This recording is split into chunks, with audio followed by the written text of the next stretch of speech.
All right. So I, just because of the name, this person is Kale Chip in Kentucky. Hey. Kale Chip, I want you to know that my roommate here and co-host is a vegetarian. So you need to be a little careful. Yeah, no, that's fine. I mean, I'm a vegetarian too. So. Yeah, I'm a vegetarian, but I'm not religious about it. Aha! Wait. Do I have a rim shot? Hold on. No, I don't. Wait. Yeah, dude, I have actually had those sound effects. And you've just been waiting to use them? This entire time. Okay, fine. If we're going to have fun, Kale Chip, can you give me 1 second? I want to play my favorite. I'm addicted to masturbation. That got pulled out of context. And it gets used, and it is the funniest thing. Okay, sorry, Kale Chip. Thank you for being patient. What did you want to talk about today? All right. So a couple years ago, I had a friend pass away shortly after, like a month after his 21st birthday. It was like a freak, like work-related incident. And I actually, I hadn't talked to him in a few years before it happened. But I'm not, I usually don't do this, but I did compartmentalize and, avoid mourning about him until recently when it just, came to a head, I suppose. But that's because the death anniversary is coming up this Friday. And so I'm going to go to the cemetery for the first time. And I know that I'm going to be surrounded by a bunch of extremely religious people. And I'm an ex-Christian, so, that would make me uncomfortable normally. Yeah. But also at the funeral, unfortunately, they made it into an altar call, which was absolutely horrifying. Kale Chip, I'm right there with you. Because I was already, going through an existential crisis about, I could die at any moment. And then he's like, well, the important thing is that your friend was a Christian. And so that means you're going to see him in the future. So everyone here needs to repent and all that nonsense. And, So it was bad. Like we can dish. Kale, you have no idea. Like when my grandma passed away, I think Kale's got an idea. Well, I think Kale does have an idea. They said that she's in heaven and she's watching us right now. And if you're not saved, she's super sad. Like they actually took her memory hostage.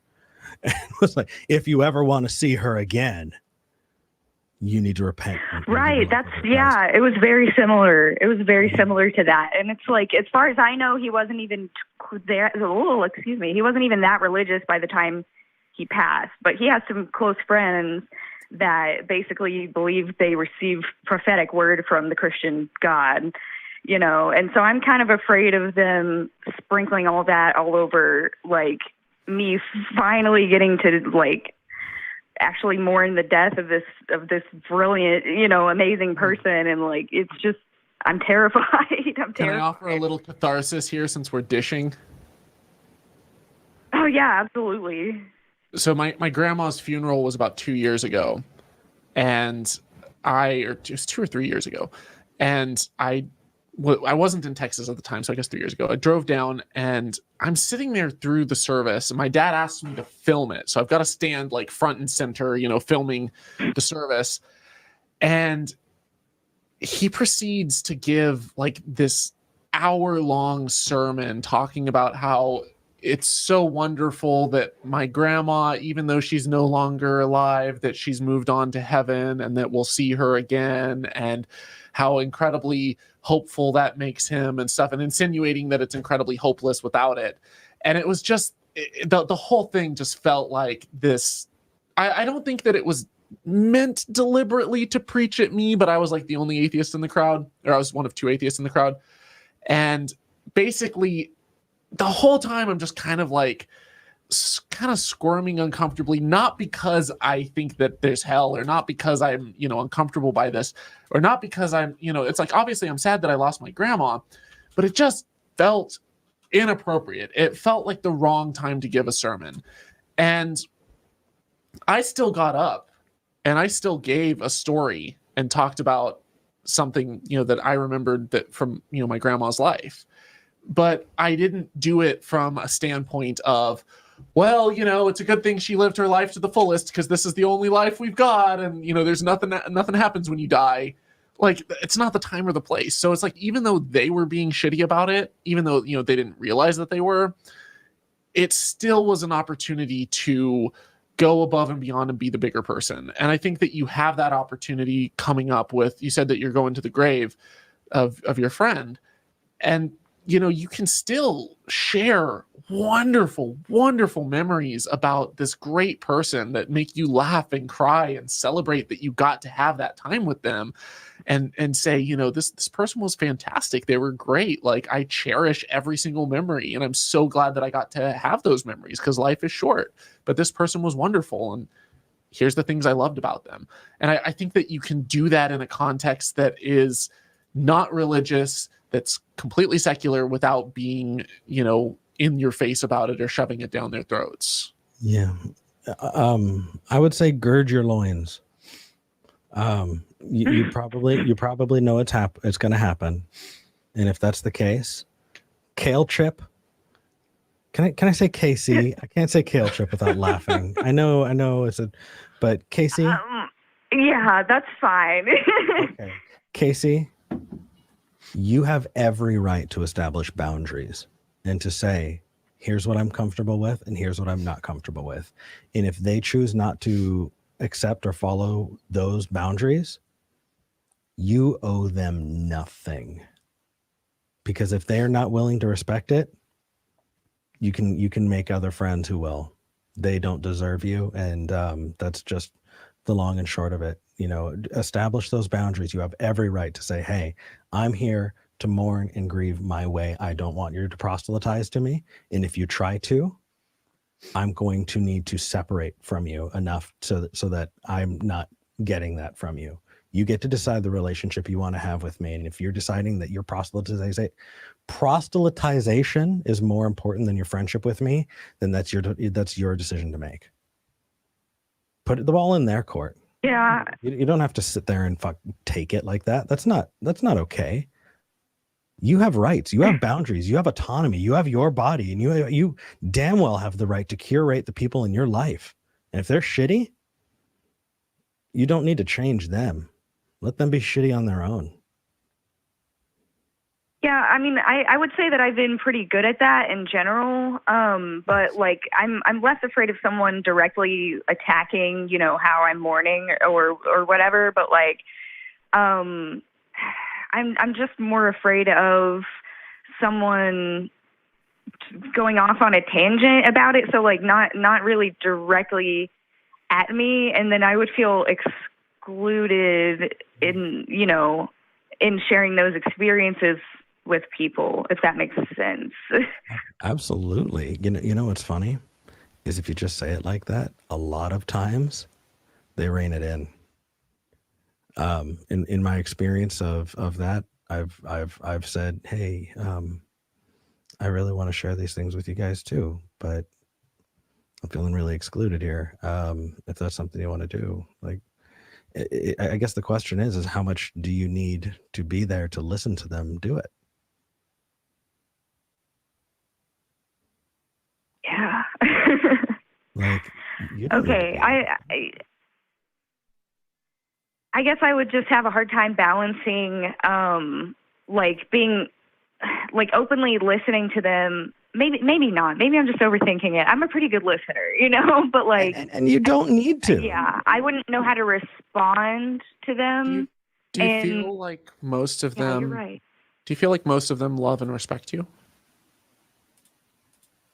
I don't know. I have like a terribly low self-esteem. So like, I just assume that most people don't like me unless I have a good reason to think otherwise. But these are family members, right? Oh, no. These are like mutual friends. Okay. Yeah, they're all around my age. I was gonna say if it was family or like a family funeral, you know, sometimes just sitting down and asking people, you know, personally, you know, can we have a Yeah, I mean, if it memorial was service that family, mostly- I would have like a much. Oh, sorry. I was just gonna say if it was family, I would have a much easier time with it because like I have no problem setting boundaries with like you know what I mean. If family's a different thing. So Kale Chip, I'm interested in what happens if when the event comes and goes. If you are up for sharing it, I'd be happy to have you call back in and tell us what happened. Yeah, I expect it to be really interesting. I do have someone bringing me there that is atheistish, and so he kind of gets it, you know. And like I mean, if there's a point where I feel like I would have to defend myself, he would probably do that. But it's I don't really know. nice I guess sometimes like even just having one person as backup. Yeah, and you don't need to defend yourself to anybody. That is not the time or place. And if they feel like it is the time or place, that's I feel like it's a Southern California thing if I say that's their pedo. But in the live chat, if you understand what that means, let me know. That's their pedo. That's not yours. You don't have to deal with that. All right, Kale Chip, we've got one more caller. I expect it. Oh, go ahead. Oh, sorry. No, that's okay. I just want to make sure. Say, like others. Mm-hmm. Other than like the things I'm concerned about, I do feel like it's going to be a great time because we're all musicians, and so like even with religious music, I feel like I can just connect with it in a secular way, and I used to not be able to do that. So I don't know. Maybe that can be a point of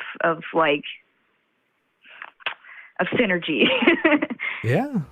Just know you don't owe them anything, and if they make you feel like that something is required, it's not.